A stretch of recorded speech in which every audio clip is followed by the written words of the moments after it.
Kopi merupakan salah satu bahan minuman yang paling banyak dikonsumsi di dunia.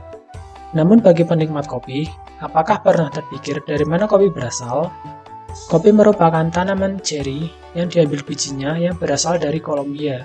Kolombia merupakan negara dengan iklim tropis yang terletak di daerah Amerika Utara. Setelah itu, kopi mulai menyebar di banyak daerah dengan iklim tropis.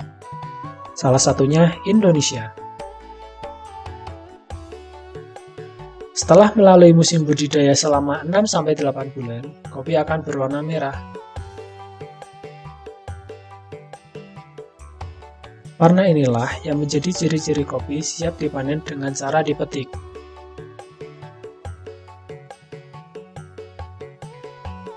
Kopi yang telah dikumpulkan kemudian dikirim ke tempat penyimpanan untuk diolah lebih lanjut.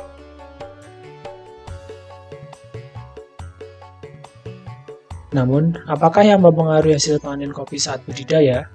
Seperti makhluk hidup lain, tanaman membutuhkan nutrisi untuk mendukung tumbuh kembangnya.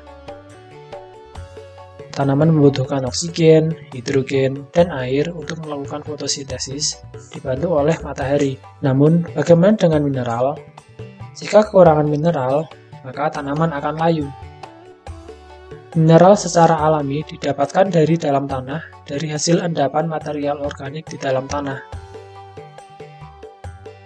Terdapat 17 unsur mineral yang berguna bagi tanaman, namun hanya 3 yang berdampak paling besar. Pertama, nitrogen. Nitrogen membuat tanaman tetap terlihat sehat. Selain itu, nitrogen juga menjadi nutrisi utama tanaman dalam melakukan tumbuh kembang. Tetapi tunggu dulu, penggunaan nitrogen terlalu banyak akan menyebabkan tanah terasa terbakar bagi tanaman.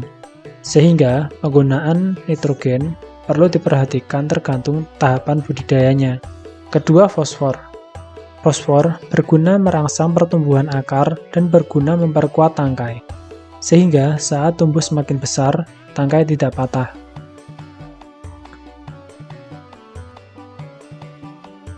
Ketiga, potasium, atau biasa disebut dengan kalium. Potasium mempengaruhi pertumbuhan, reproduksi, ukuran, bentuk, dan warna. Potasium juga membantu mengurangi kehilangan air akibat penguapan. Nitrogen diberikan di dalam tanah karena tidak dapat diserap oleh daun. Mineral juga akan masuk ke dalam tanah dan menjadi nutrisi tanaman.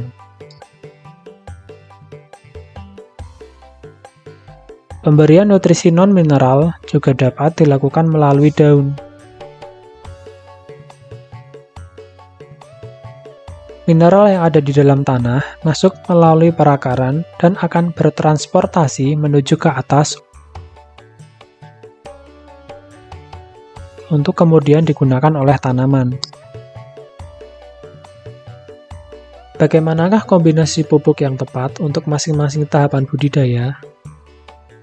Tahapan persiapan utama sebaiknya menggunakan pupuk dengan kandungan fosfor yang tinggi untuk merangsang perakaran dan memperkuat tangkai. Tahapan pemupukan pertama sebaiknya menggunakan pupuk dengan kandungan nitrogen yang tinggi untuk memberi nutrisi sebagai bahan metabolisme tanaman, sehingga pertumbuhan tanaman semakin cepat. Tahapan pemupukan kedua sebaiknya menggunakan pupuk dengan kandungan potasium tinggi untuk memberi nutrisi lanjutan pada tanaman sampai masa panen.